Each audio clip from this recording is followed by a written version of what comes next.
Joe Bonamassa here on the Lowdown Hoedown, D93 Bowling Green's classic rock, from live at Radio City Music Hall. That's I Can't Be Satisfied. Before that, heard 3 tracks from Blues of Desperation, What I've Known for a Very Long Time, Living Easy, and How Long This River Runs. And ladies and gentlemen from Chicago, Joe Bonamassa. Welcome aboard, sir. Greg, thanks for having me again. Always love coming on your program. Well, we love having you, man, because, you know, ultimately we go talking about guitars and, you know. Exactly. You doing okay?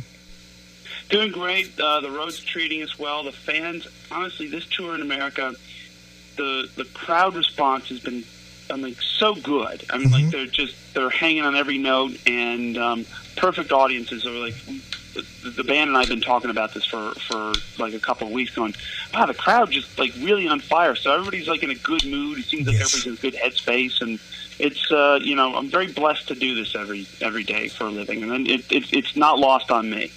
Hey, you're doing a great job. Your CDs get deeper all the time, man. Congratulations on this new one. You know. Thank you, sir. You're an old pro, man. Doing great. 33 albums between the live stuff and the studio. 33 albums in about 17 years, which is, I've been busy, you know. You have been busy.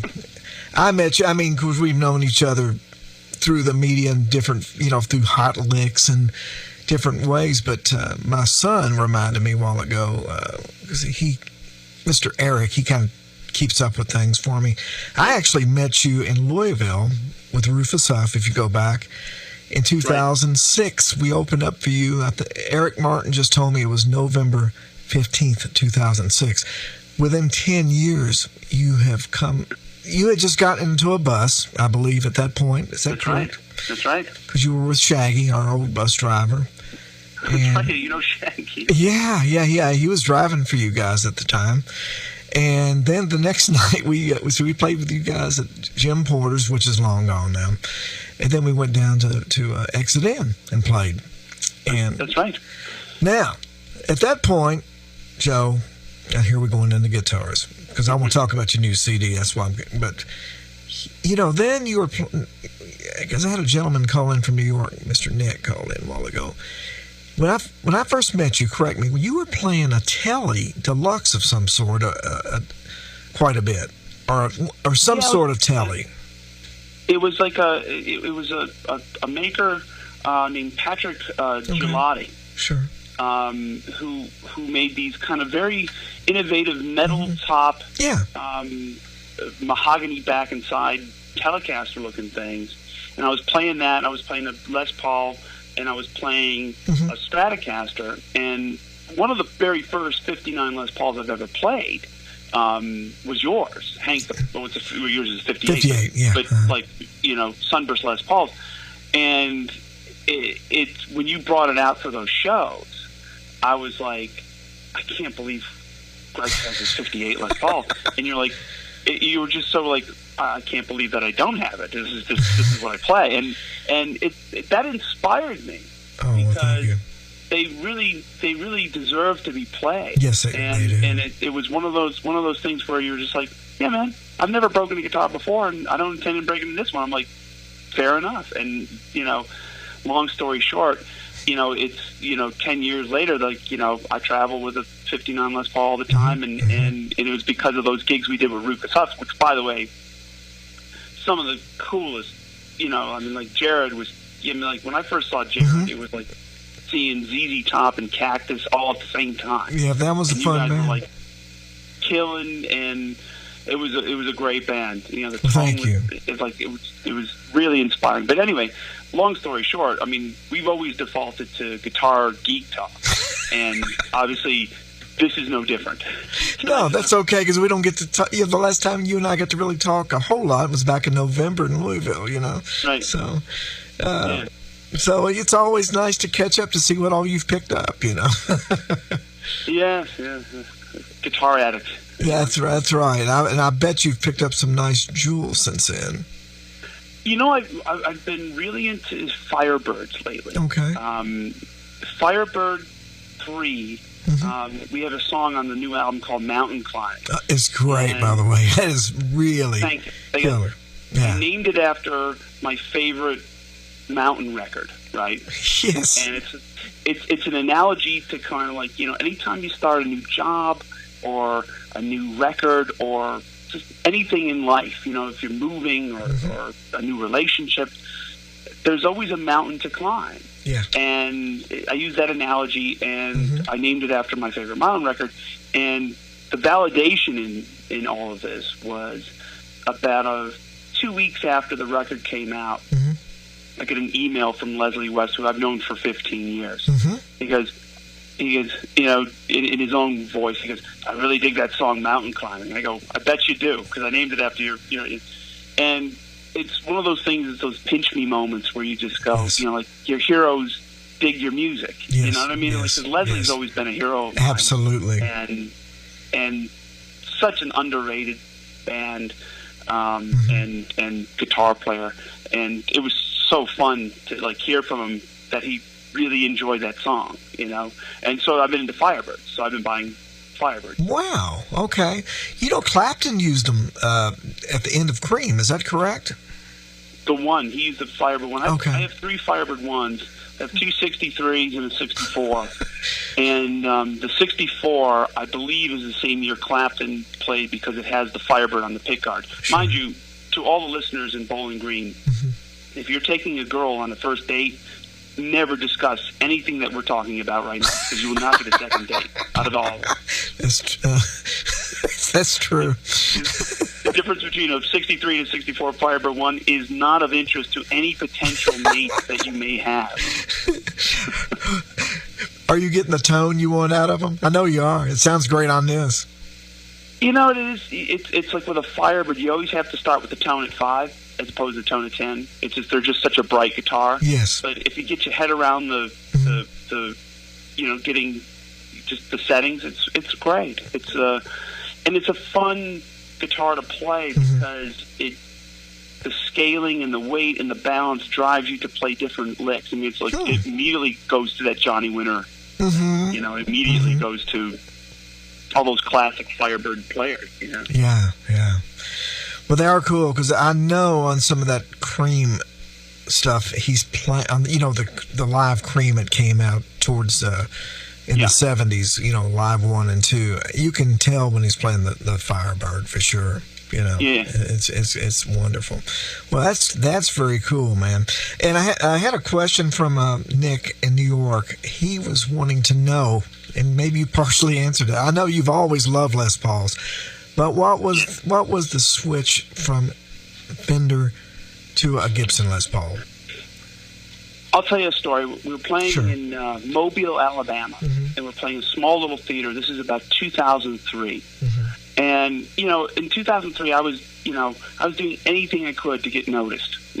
I would come up with these little gimmicks. And one of the things I had going at the time was I used to rip a bit of a Bach classical, melody. And I would do it with a Stratocaster. And I would do kind of like the Rory Gallagher or Roy Buchanan volume control thing, so where the guitar sounds like a violin. Sure. And that coupled with a Boss delay pedal, I really could kind of get the violin vibe, pretty well. And it would go over great.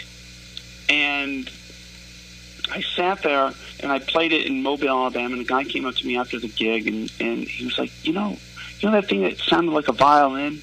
I was like, yeah. And he goes, that really reminds me of Stevie Ray Vaughan. And I said, well, it's kind of apples to oranges from anything Stevie played, rest in peace. Yes. And I realized that it was the connotation of the Stratocaster, that no matter what I played on the Stratocaster, people would associate that with the late great Stevie Ray Vaughan. And not that that's a bad thing. It just was a thing that I said, well, if I just take the guitar out of play for a minute and try it on a Les Paul, maybe they'll just see it for what it really is. And that was the beginning of the change. And I've always liked the darker tone, so I was using a lot of pedals and tricks to get the Strat to sound darker. And sure. I said, well, I'll just play the Les Paul, and it's pretty much straight into the amp. It kind of starts there. Yeah, right, so right. That was the beginning of it. Mm-hmm. Well, okay, Nick. I hope that takes care of it. When I met you, you were playing those three guitars. It was the Telly, and you would go with the Strat, and you did have a Les Paul. I think you had a reissue, right, at that point. I had a '58 reissue. Yeah, and I know you were working on. We were both down there changing strings on them at the Exit In that day, and right. I think you were changing something out. I'm sure you were going for something different with it or something. We always. When we had those reissues, we were always changing pickups and different things to get that sound we wanted, It's the clarity. That's the thing about the old ones, is the clarity of the sound. Yeah. That the reissues are great, mm-hmm. and they sound like Les Pauls. It's when you come on the volume. That's when the reissues and the real ones separate themselves. It's like, mm-hmm. On Hank the Plank, when you put it on 3 or 4 on the front pickup, it's like this beautiful, clean sound. Yeah. Where sometimes with the new pots, they just get muddy, and mm-hmm. that's the difference. It's that old technology that we're still chasing. I know. Do you? Hope nobody from Gibson's listening. Well, I hope they are, actually, because we love their guitars. We love what Gibson's doing these days. By the way, and they're building some of the best stuff they've ever built. Mm-hmm. Unfortunately, they still have to use CTS pots, which are not made to the same degree as they were in the 50s, because there's no B-52 bombers being made that need the same pot, Right, there you go. That whole military-industrial complex, problem. That's true. Very true. Well, let's get to the CD. It's very, very great stuff, man. Blues of Desperation. Thank you, and so you're out touring on this right now, pushing it. Right. Tell me about how this came about. You and Kevin Shirley, of course. Well, Kevin and I have been together 11 years. Yeah. And we've done probably 24 albums between the live and the studio. That's amazing. And he and I have, to me, I always compare my relationship with Kevin to the Allman Brothers' relationship with Tom Dowd. There's mm-hmm. this implicit trust. I'm not comparing my music to the Allman Brothers. I'm just saying it's mm-hmm. like sure. the Allmans used, Tom from literally day one until Tom passed. Yeah. And it was one of those things where it's like I don't envision a situation where I'm in the studio making an album without Kevin Shirley, because it's like he's the foil. He mm-hmm. keeps it all honest. Yeah. And he has my best interest in mind, and he really knows how to make a great record for me. And it's one of those things where a lot of artists try different producers over the years. We found a formula, and we stuck to it. And this album, he challenged me with the 2 drummers and kind of the power quartet. And knowing those parameters, I wrote songs accordingly. Mm-hmm. Now, I'm just really proud of the results. I mean, I think it came out great. Great songs. When do you find your best writing happens? Is there a certain time? About 3 days before the record's supposed to start is usually when I get the best stuff. It's because I'm like, oh my God, I have nothing. My career's on the line. Everything I do, my career's on the line. I mean, it's like this kind of self-loathing, right? And the panic sets in, and I usually just kind of channel all that energy, and something usually good comes out of it. The best stuff is literally within 72 hours of the downbeat for the first song. It's amazing. There's been a lot of growth. You'd have to agree. There's been a lot of growth in the writing over the years. Well, thank you. Very more melodic. Is that fair to say that? Yeah, and the thing is, I've become more confident as a singer. I know I'll never be a great singer, but I've become more confident as a singer. And the other thing is, about 3 years ago, I was introduced to a guy named James House and Jeffrey Steele.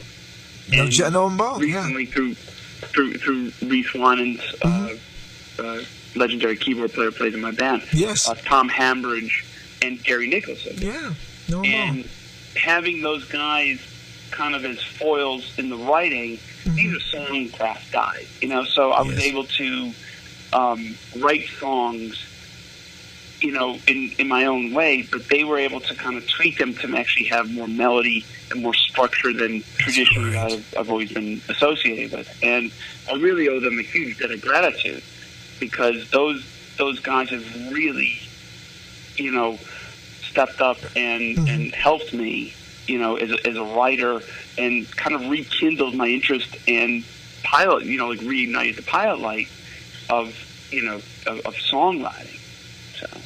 Well, okay, so when you write a song or you get a song started, or do you actually do you do a demo and take it to these guys, or do you guys just sit down and go and just let things happen? Well, you know what I do? Any songwriting session, I always feel it's like going to a dinner party. You either bring a cold appetizer or a bottle of wine. You got to come with something. And the whole thing is, I usually have something started, and they usually have something started. Oh, cool. And whatever gets the most traction in the room, we just default to that. And it's one of those things where, like I've gone to James' house with some wacky ideas. Like there's the song "Oh Beautiful," or "Blues of Desperation." I go. I got an idea for kind of like a field holler kind of verse, and then there's this huge open section which I'll take care of later, yet to be written, and then we'll come back to a verse.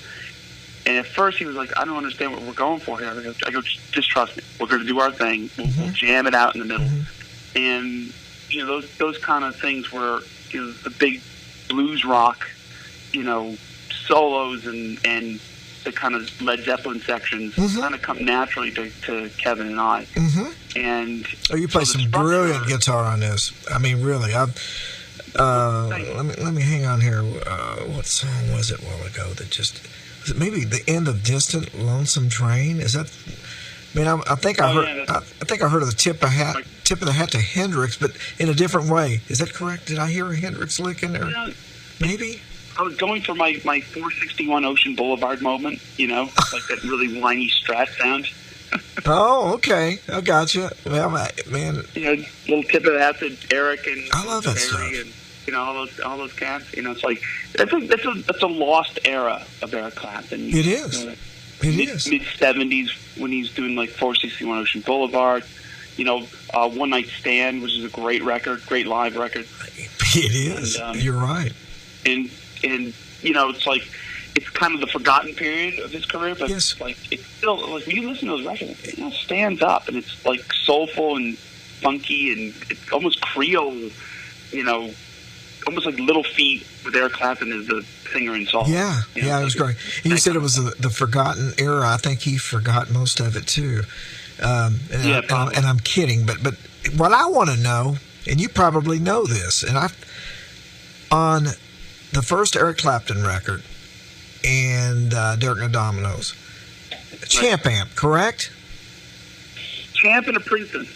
Champ and a Princeton. Now are we talking about Blackface, Silverface versions, or Tweed? I would imagine the Blackface. Princeton. Historically in interviews, he's always championed the Blackface Vibro Champ. Okay. So it's probably that and like a Blackface Princeton Reverb, which the Princeton amps, the ones without reverb, you think should have more gain, but generally every one I've plugged into there's just no gain. Oh, okay. But the Princeton Reverbs actually bark and do that thing. They are great amps.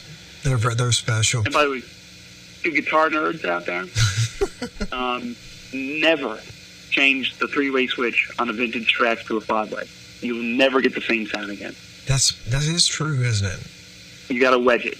You got to learn how to wedge it, and it's pretty easy. That's right, because back in the 70s when we started listening to that, we read in a magazine, and that's what we would do until then the 5-way switch came out.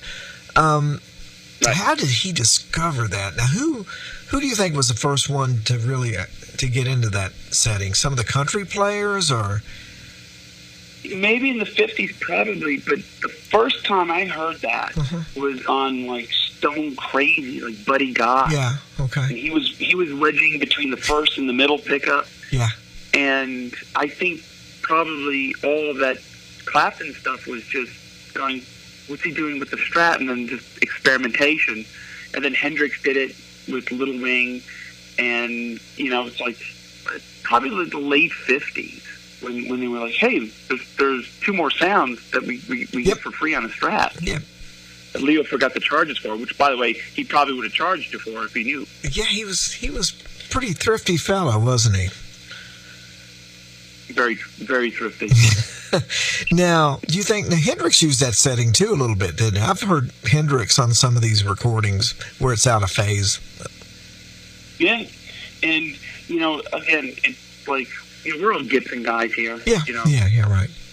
But the more I get into it and read about it, Leo's genius is really just unbelievably profound and has stood the test of time. I mean, think about the twin amplifier, you know, the precision bass, you know, the Stratocaster, the Strat, arguably he borrowed some of the shapes from Paul Bigsby, but the Telecaster, and I mean, like, he got it right the first time. I mean, it was never, you know, the Strat came out in '54, and it remains unchanged, basically. You're right. And I was like, that's pretty good for anybody. Absolutely. Know, as an inventor.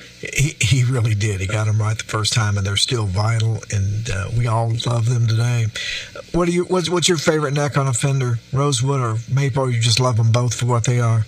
I'm a you know, Gene Vincent guy, you know, so I'm a Maple guy. Okay. I'll take the Maple beat down anytime. Right, more pop. I think it sounds more like Buddy Guy, and it sounds more like Jimmy Vaughn. Yep, and sure does. Two of my favorite Strat players, like Jimmy Vaughn.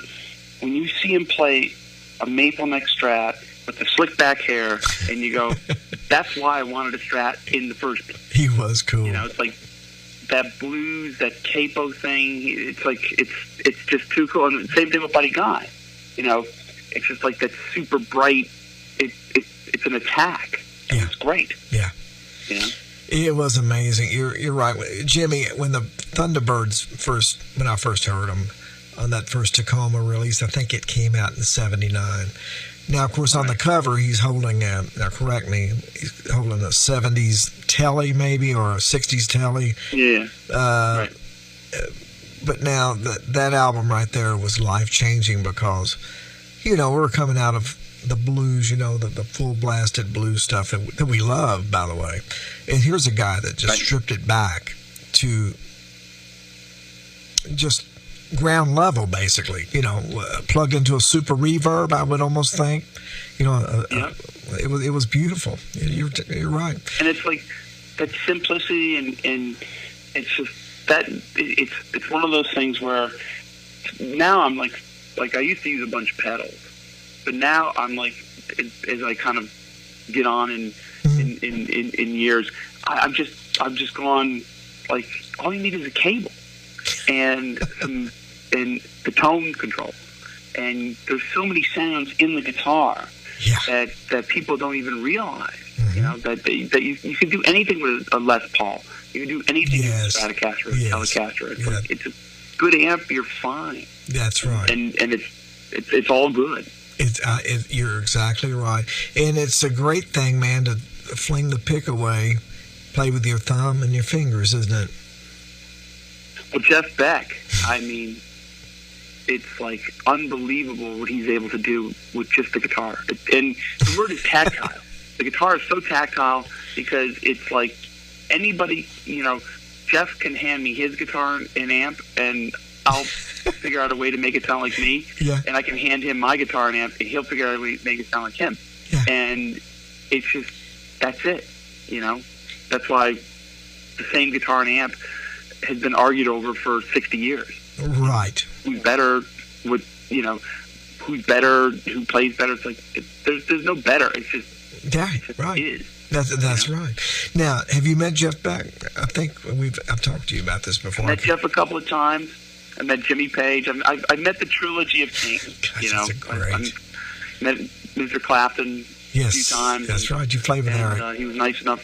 He was nice enough to show up at the Albert Hall in 2009, and it was, pinch me. It's like, these are my heroes.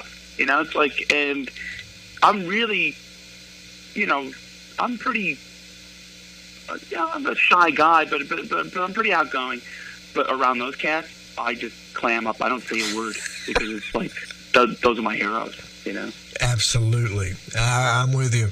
I've been around Jeff Beck a couple times, and I'm always reluctant talking amps and guitars with him because I'm afraid I'm boring, But I did ask him a couple of questions about some stuff, I learned once I started mentioning Merle Travis and Chet Atkins, he kind of opened up, and then we got talking. I said, "Well, now you had some old Marshalls. Do you still have any of them?"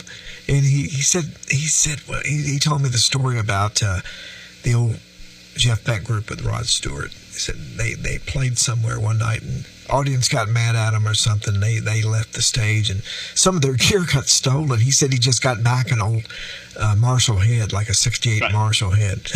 It's amazing. I'm always asking these guys, I mean, if I get around Clapton, say, what gauge strings you use, Eric? Right. Oh, man. The wacky thing is, I'll send you this because I have a duplicate of it. Is I have the original plush amplifier ads with the Jeff Beck group with Jeff and Rod Wood. That's right. Like you just go. Did they really? They weren't using plush. They never did. They use them one time and blow them up, maybe, or just. I think it was that, and because a lot of times you'll see Jeff with Transonics in the early '60s. Sure. You'll 68, 69, and then you'll see them with Marshalls in England. I think it was just whatever was available. Right. Right. And I think that's the whole point. Like they just plugged up to anything, made it work, and it's a great example for anybody. Yep, that's true. If you got a twin, make it work. If you got a Marshall, make it work. That's true. As long as it stays on, you're fine. That's right. And Jimmy Page, he used those Rickenbackers you were talking about, right? Or Trisonic, what are they called again? The Transonics. Transonics. Which basically the head was the preamp and the power came from the speaker. Wow. But solid state. Yes, they were. And it was like, you didn't need a tube amp. It's like it was loud and crunchy. Yeah. I remember having, I remember the old acoustic 150s didn't sound half bad cranked up. I mean, not like a Marshall or a Fender, but they had a pretty good breakup, best I remember, I don't know if you ever had it. By the way, I still in my storage locker have 2 Lab Series L5s because Ronnie Montrose used them. Yes. BB King. That's right.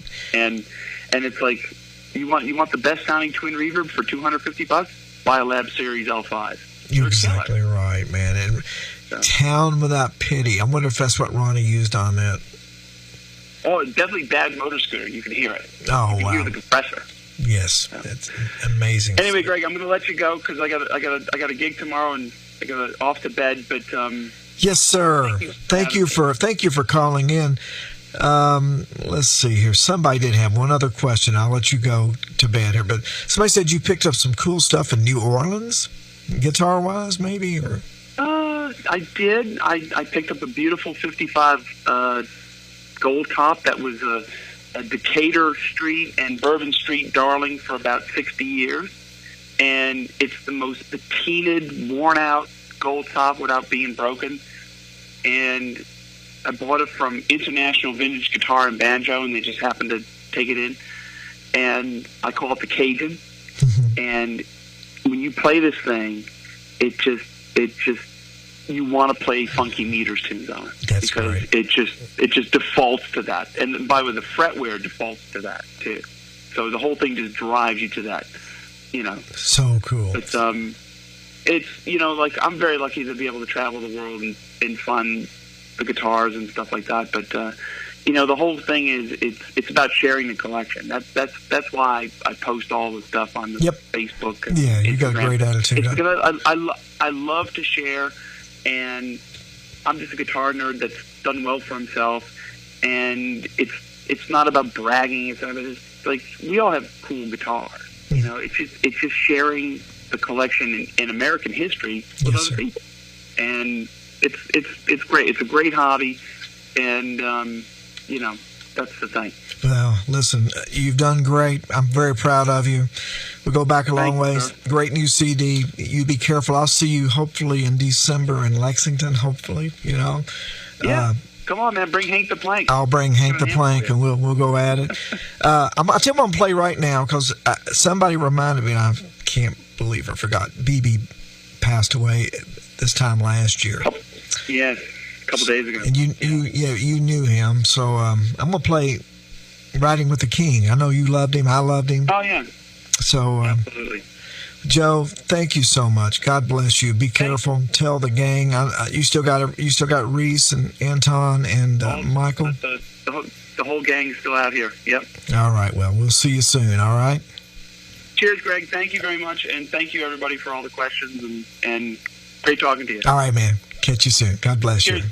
All right. Bye-bye. Cheers, Greg. Bye. See you. Well, there's my friend Joe Bonamassa, and let him get some sleep, because he's out on the road. That guy works a lot, let me tell you. But listen, in honor of B.B. King, here's Riding with the King. This is a great song. I love this. Written by John Hyde, Eric Clapton, and B.B. King. You're listening to Lowdown Hoedown, D93, Bowling Green's classic rock.